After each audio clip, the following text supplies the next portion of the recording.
Assalamualaikum students, I hope you all are fine. Today we will do comprehension of unit number 1. Okay, so there are 6 question answers. Question number 1 is, what was the name of Pippi's house?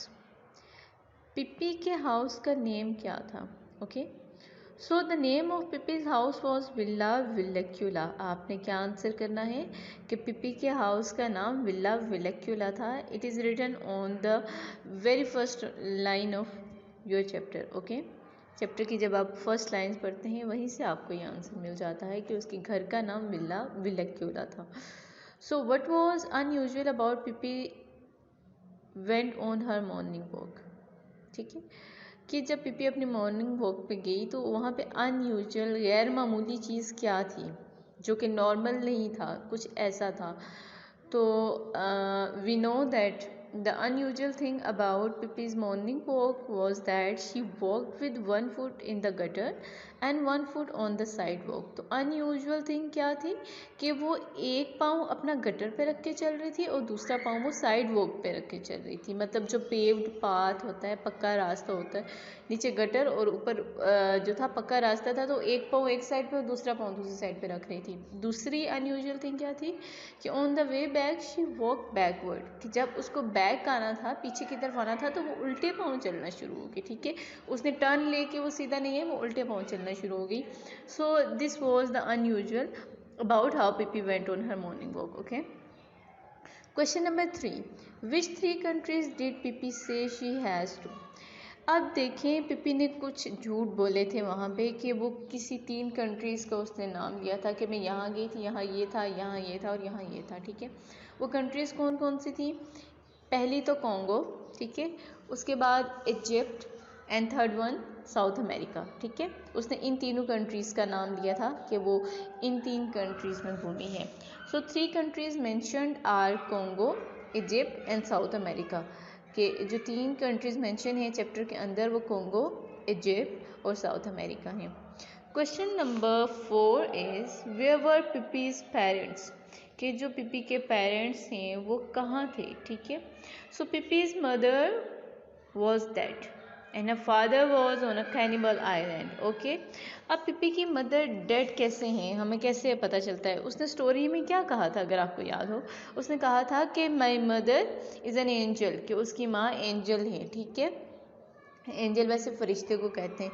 सो उसकी mother ज़िंदा नहीं है, तो उसके हिसाब से अब उसकी मदर क्या, एंजल बन गई हैं. ठीक है, she is not a human being now, she is an angel because she is dead.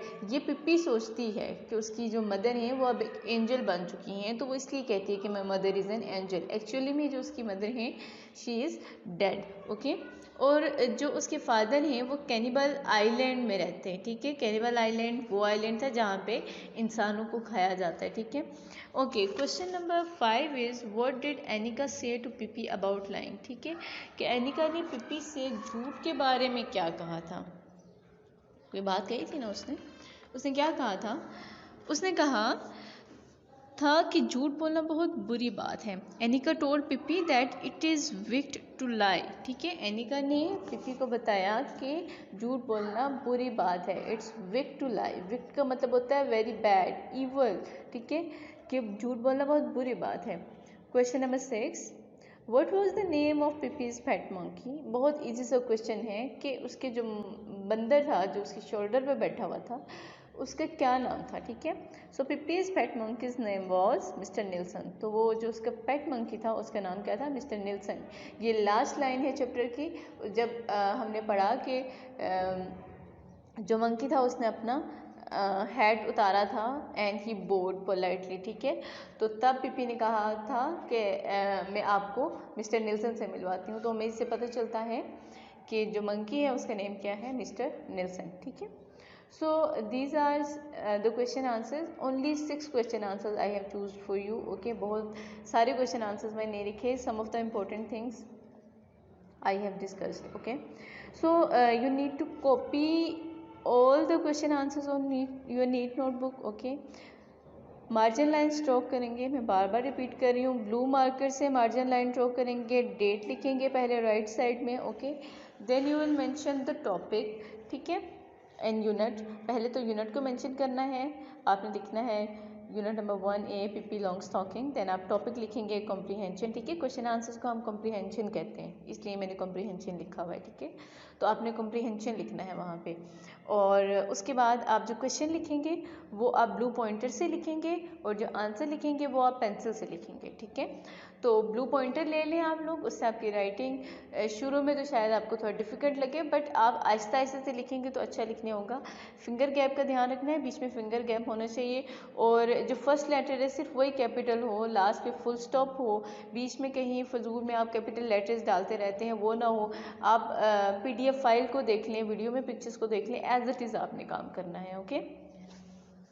और लिखने के बाद फिर आपकी रिस्पॉन्सिबिलिटी है कि आपने इसको लर्न करना है। 6 के 6 क्वेश्चन आंसर्स को आप याद करेंगे and right the answers on rough notebook, ठीक है। जस्ट आंसर्स को आप रफ नोटबुक पे लिखेंगे तो आपकी अच्छी प्रैक्टिस हो जाएगी असेसमेंट के लिए, ओके। सो टेक केयर, अल्लाह हाफिज़। Assalamu alaikum students, I hope you all are doing fine. Today we are going to read unit number 1 part B. There is a poem, A Night in June. This poem is written by William Wordsworth. So first of all let us discuss the title, A Night in June. Night कहते हैं रात को, और June is the name of month, ठीक है।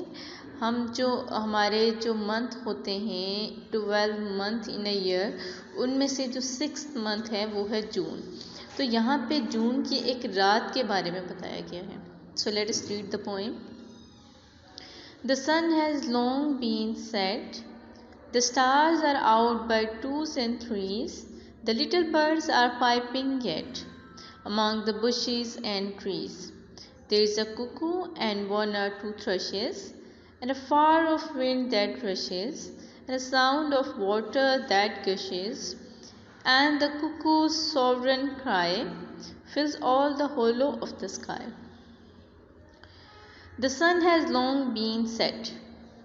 इसका मतलब है कि सूरज काफ़ी देर से गुरूब हो चुका है।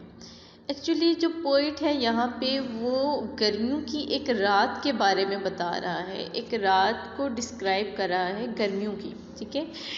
उस टाइम को जब सन है जो वो सेट हो चुका है, मतलब सूरज गुरूब हो चुका है और काफ़ी टाइम हो चुका है सूरज को गुरूब हुए हुए, ठीक है।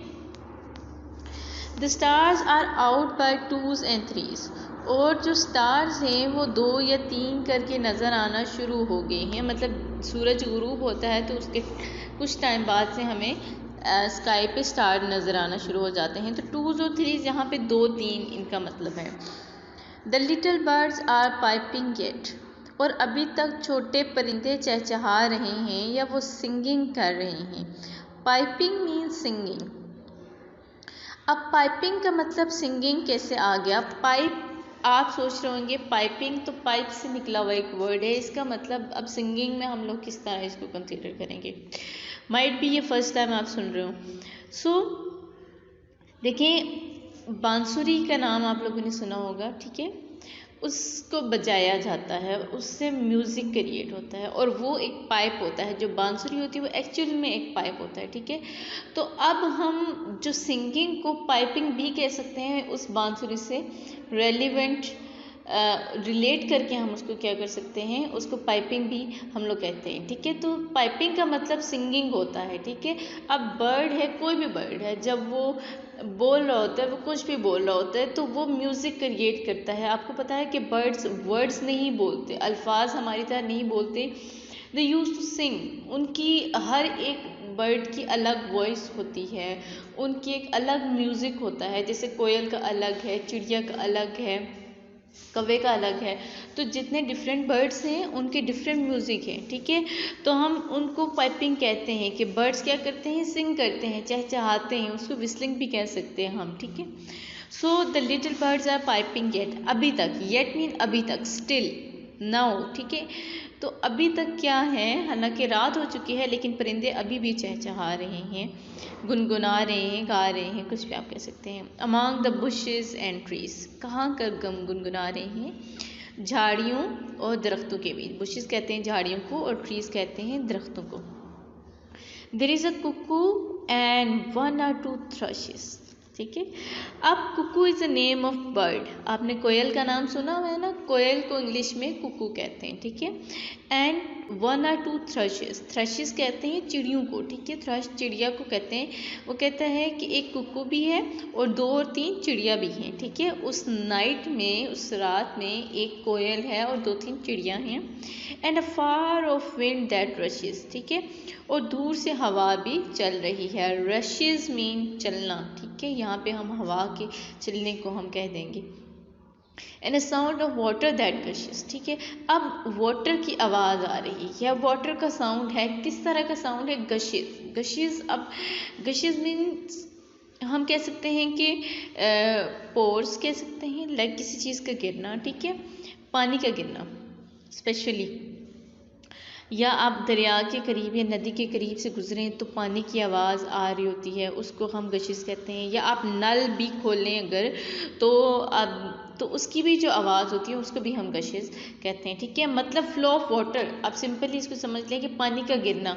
ठीक है, तो यहाँ पे पोइट कह रहा है कि पानी के गिरने की आवाज़ भी है। ऊपर उसने कहा कोयल की आवाज़ है, चिड़िया की आवाज़ है, हवा के चलने की आवाज़ आ रही है, और उसके अलावा यहाँ पे अब हमने पढ़ा कि पानी के गिरने की आवाज़ भी आ रही है। ठीक है, एक्चुअली देखें ये जो सीन है यहाँ पे क्रिएट किया गया, आपकी बुक पे आप देख भी सकते हैं यहाँ पे। ठीक है, यहाँ पे एक नदी भी है तो उसका साउंड, उसके वाटर का साउंड भी आ रहा है बीच में। And the cuckoo sovereign cry fills all the hollow of the sky. ठीक है, अब कुकू की जो क्राई है, जो उसका साउंड है, उसको सॉवरन क्राई कहा गया है। सॉवरन का मतलब होता है सुपीरियर, सबसे आला। ठीक है, सबसे ऊपर वाली चीज़।